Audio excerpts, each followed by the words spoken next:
मैं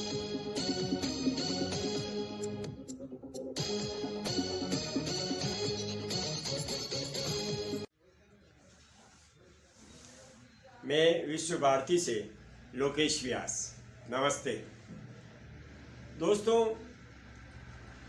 आज सारे देश में चर्चाओं में से एक चर्चा ये भी है कि जो किसान आंदोलन हो रहा है पंजाब से, वो किसान आंदोलन के बारे में लोग चर्चा कर रहे हैं। किसान आंदोलन 13 तारीख से शुरू हुआ है और ये लोग कोशिश कर रहे हैं कि हम लोग दिल्ली पहुँचें, दिल्ली को जाम कर दें, ऐसा इनका प्रयास है। वर्तमान में ये किसान आंदोलन हरियाणा बॉर्डर तक पहुंचा है और हरियाणा बॉर्डर पे पुलिस का इतना ज़बरदस्त बंदोबस्त है कि शायद ही ये लोग दिल्ली पहुंच सकें। वैसे हरियाणा के किसानों का यह कहना है, अगर बॉर्डर बंद कर देंगे तो हम लोग आप लोगों को खेतों से होकर के और दिल्ली पहुंचाएंगे, ऐसा इनका विचार है। दोस्तों, किसान आंदोलन 2022 में हुआ था जब सरकार ने कृषि कानून बनाए थे। बाद में सरकार ने माहौल को देखते हुए वापस कृषि कानून ले लिए और मामले को ख़त्म कर दिया। शेष मांगों के लिए विचार करने को कहा था। वो शेष मांगे कोई विचार हो नहीं सका, समझौता हो नहीं सका, वो एज इट इज़ आज भी बाकी है। दोस्तों, किसानों की जो प्रमुख मांग है वो है एमएसपी फिक्स करो। एमएसपी का मतलब है कि हमारे जो गेहूं के और चावल वगैरह की जो प्राइस है, सरकार मिनिमम प्राइस जो है वो फिक्स कर दे हमेशा के लिए।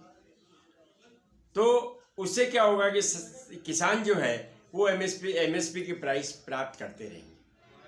लेकिन एमएसपी की प्राइस सरकार क्यों नहीं मांग रही है? सरकार इसलिए नहीं मांग रही है कि जो प्राइस अगर सरकार फिक्स कर देती है तो एक तो महंगाई बढ़ जाएगी, दूसरा किसान लोग गेहूं ही ज़्यादा पैदा करेंगे क्योंकि उस पर प्राइस उनको अच्छी मिलेगी, और जब प्राइस अच्छी मिलेगी तो महंगाई निश्चित रूप से बढ़ जाएगी। ये सरकार के सामने 2-3 चीज़ें ऐसी महत्वपूर्ण है जिससे सरकार को एमएसपी की मांग मानने में दिक्कत आ रही। दूसरी उनकी प्रमुख मांग है कि हमारे जितने भी कृषि ऋण हैं वो माफ़ कर दिए जाए।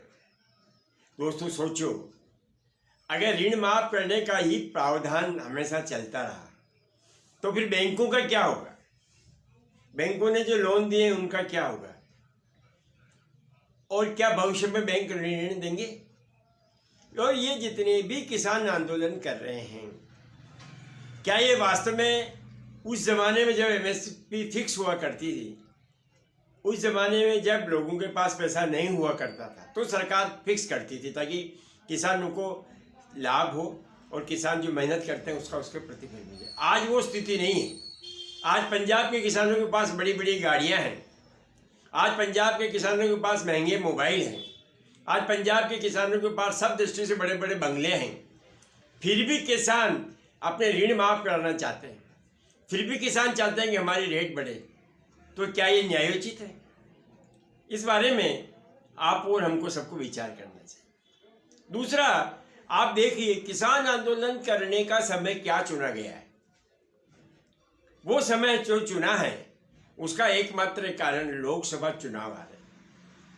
केजरीवाल जी और दूसरे जो लेफ्ट हैं, लेफ्टिस्ट ये चाहते हैं कि चुनाव के समय माहौल ऐसा बने कि श्रीमान प्रधानमंत्री जी नरेंद्र जी मोदी नहीं आ सके या उनकी सीटें कम आवे। ऐसा उनका गंदा उद्देश्य है, एक षड्यंत्र है बल्कि। इसीलिए किसान आंदोलन का समय ये चुना गया है। आपको आश्चर्य होगा कि किसान आंदोलन का एक उद्देश्य खालिस्तान को प्रोत्साहन देना भी है, और सरकार और राष्ट्रवादी आदमी इसको समझ चुके हैं। और सबसे बड़ा झटका एक ये भी लगा है कि इस बार उत्तर प्रदेश से किसान आंदोलन को कोई समर्थन विशेष नहीं मिल रहा है, क्योंकि उन्होंने देख लिया है कि इनका उद्देश्य क्या है। पहले जो आंदोलन किया था उसका क्या उद्देश्य था। ये एक बहुत बड़ा झटका है कि उत्तर प्रदेश से टिकट बंधु चाहते हुए भी कोई मदद नहीं कर पा रहे हैं, किसी तरह की कोई घोषणा नहीं कर पा रहे हैं कि ट्रैक्टर ट्रॉली लेके आ जाएंगे। कारण इस बार सरकार भी बहुत स्ट्रिक्ट है। उसको मालूम है कि इसके पीछे क्या षड्यंत्र है। ये चाहते हैं कि लोकसभा की चुनाव आनंद से नहीं, तरीके से नहीं हो, चुनाव आयोग को पसीना आ जाए, ऐसा इनका गंदा उद्देश्य।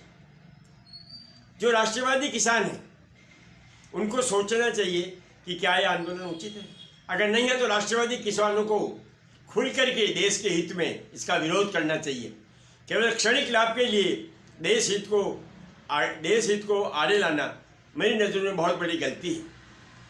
वैसे मेरा जहाँ तक मानना है, इस बार सरकार बहुत स्ट्रिक्ट रहेगी और हो सकता है कि सरकार इस बार आंदोलन की ऐसी कमर तोड़े कि भविष्य में ये लोग आंदोलन करने की सोच भी नहीं सकते।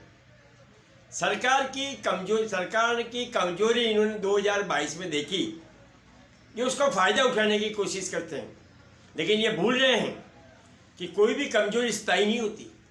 सरकार ने पिछली गलतियों से सबक लिया है, इसलिए मुझे नहीं लगता कि सरकार इस बार किसान आंदोलन को प्रोत्साहन देगी, बल्कि मुझे तो लगता है कि बुरी तरह से इसको कुचल देगी, ऐसा मेरा सोच।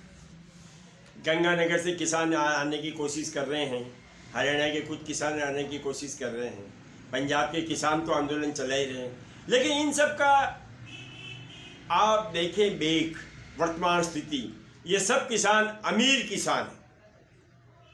किसान शब्द जो एक आपके और हमारे जहन में चलता है, गरीब होना, इतनी मेहनत करने के बाद भी सही प्राइस नहीं मिलना, तो ये सब चीज़ें अब लगभग ख़त्म हो गई। अब किसान आंदोलन का उद्देश्य सरकार से ज़्यादा छीनना है, सरकार को दबाव में ला करके अपनी अनुचित मांगों को मनवाना है। क्या ये उचित होगा?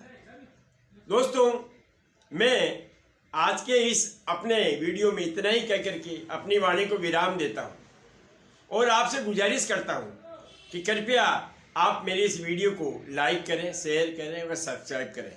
जय श्री राम।